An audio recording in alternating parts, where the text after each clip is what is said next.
With today's new and emerging technology, we have the ability to put data at the center of a project, and not just through the construction process or the design process, but all the way into the operations process, as well as for many different entities to interface with that data. This process is what we are calling a digital twin foundation. I've seen the future, and the future is now. The future of digital twin is the present. We're delivering on them now. We are bringing together various information types. We're presenting it in 2D, 3D, 4D, 5D for decision makers to act on in real time. We've got these virtual replicas of our physical environments that show historical information, that give us real-time conditions and help us project into the future. That's a digital twin. Once we've created for our clients a comprehensive digital twin model, then we are able to align them with just about anything they might want to do. Queries, predictive analysis, operational analysis for the future of their project over 5, 10, even 50 or 100 years potentially. That's the future. That's what we're looking to align our clients with today. We're going to see tremendous benefit across all industries, and people being able to see not just their asset on a computer or on a disk, but how their asset really interacts with the natural world and all the data that's available in the GIS world. I think there's a misconception still that this digital twin is an elusive pot of gold at the end of the rainbow, that somehow when you put all the pieces together, you're going to deliver amazing capabilities. And it's in the future, and it's not here yet. It's here. The AECO digital twin is a virtualized model of the built environment. The nice thing about a digital twin is it is not a single software platform. We're combining the Autodesk Construction Cloud, we're combining Esri, ArcGIS information, GeoBIM data, we're combining civil 3D data from the civil engineering world, as well as Revit BIM models from architects, interior designers, MEP firms. What that digital twin allows us to do is consolidate all of that data in a single source of truth, allowing all of those different software platforms to interface with that same data set. We're at a pivotal point in technology with our design technologies today and new emerging technologies that are coming out in the future that allow us to push the boundaries of what our current processes are. We're not just talking about the geometry or the design documentation, we're talking about all of the data at the center of that design. From the very beginning, conceptual design, we've got data that's getting put into the system, and then into more detailed design and the approval process, getting into construction documentation, the entire construction process, and then handing that off to an owner or an operator for the operations piece. It allows us to access that data live in a single location through many different mechanisms or many different ways to interface with that data, not restricted to the software or the authoring entity that was used to populate that data, and it allows us to interface with that data through many different platforms.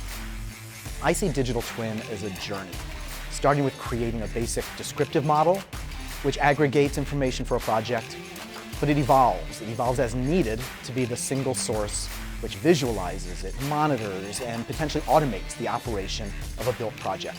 The key components of the MG AEC Digital Twin Foundation are first, the GIS environment, the virtual representation of the site, the land, the project sits on.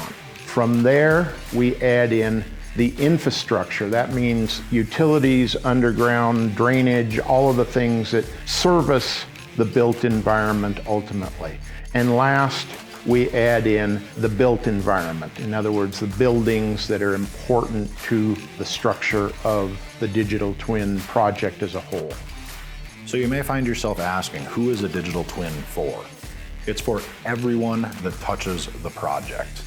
A field inspector looking for something. It can be a maintenance guy trying to figure out when to change air filters. It can be the owner-operator. It can be the public if it's for a facility that is housing events. We can create apps that allow you to pick what event you're going to and where your seats are at, and it will give you the quickest route to get to the facility and even where to park and what door to walk in. It's not just for the designers. It's not just for the construction people. It's not just for the owner-operator. It's for anyone and everyone that has anything to do with that particular project. I think that organizations who have a long-term perspective on their buildings, on their infrastructure, hospitals, universities, process, power, ports, these kinds of owners have a multi-decade view on the assets that they help plan, that they're involved with the design, they oversee the construction, and then they operate for many decades.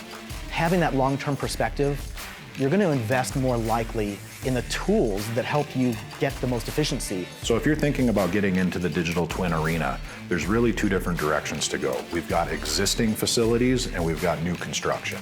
With existing facilities, there's going to need to be a reality capture and a scan to BIM process to capture the geometry. It could be coming off of as-built, but to also populate that attribute information to that three-dimensional model.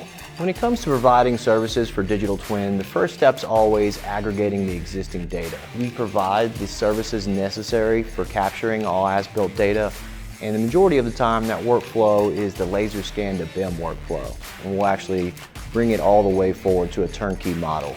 Now in new construction, we can use a project execution plan to configure all of that data so it seamlessly flows from one discipline to the next. Well, any kind of project, you want to start with having a clear purpose and have it be user-driven. You want to identify what are the workflows or problems that you're trying to solve. And in this case, with digital twins, the idea of a digital twin still means many things to many people, so you need to start your project with a shared understanding what the various end states might be, and then plan your project around that to deliver to those ends. That said, with a digital twin project, with all the promise that comes with such a project, you want to ensure the plan is flexible, that it can accommodate the changes in data formats, the rapid evolution of construction technology that's occurring now and is probably going to occur for the next few years. So with that, you want to consider openness, flexibility, and integrations into workflows that you might not have imagined yet, but you know that your digital twin is going to be able to deliver. Here at MGAEC, we've developed a project execution plan that aligns all of that data and that attribute information, those three-dimensional part properties, so that everything is in sync as it funnels into that digital twin data store, so it can be regurgitated and pushed out to all of the different platforms that are attempting to interface with that data. In the last few years, a BIM execution plan has really been the focus of everything.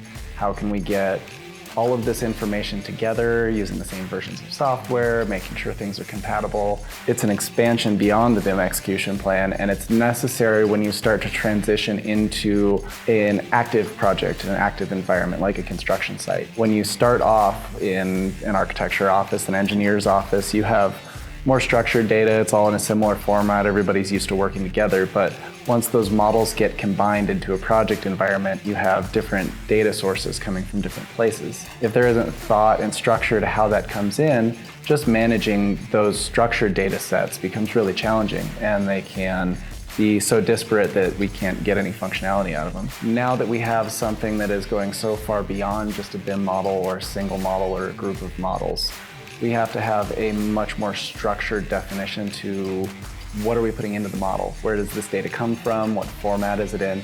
And the only way to ensure that that is continuously on track and continuously cohesive is to have a plan and a structure. There's still a lot of buzz around digital twins, so you want to look for organizations who've been involved in the concepts of digital twin for a while. They're the ones who've been pushing the envelope with innovative solutions, using technology to solve problems in creative ways. And because digital twins, the concepts, the promise around them is so compelling, you want to make sure that those who are promising to deliver that are innovative thinkers. They're the ones who've been bringing together technologies like GIS and BIM, which I think are fundamental to the delivery of GIS in AEC. They're the ones who've been stitching together technologies, understanding information architecture, been involved in the workflows themselves. Those are the kind of folks you want to have solving your digital twin projects for AEC. So MGAEC is part of a larger company, Team D3, and we have the Team D3 coalition of brands. This allows us to have experts in the manufacturing industry, in the data migration industry, the civil industry, the architectural, the MEP, process piping, as well as the Esri or the GIS industry.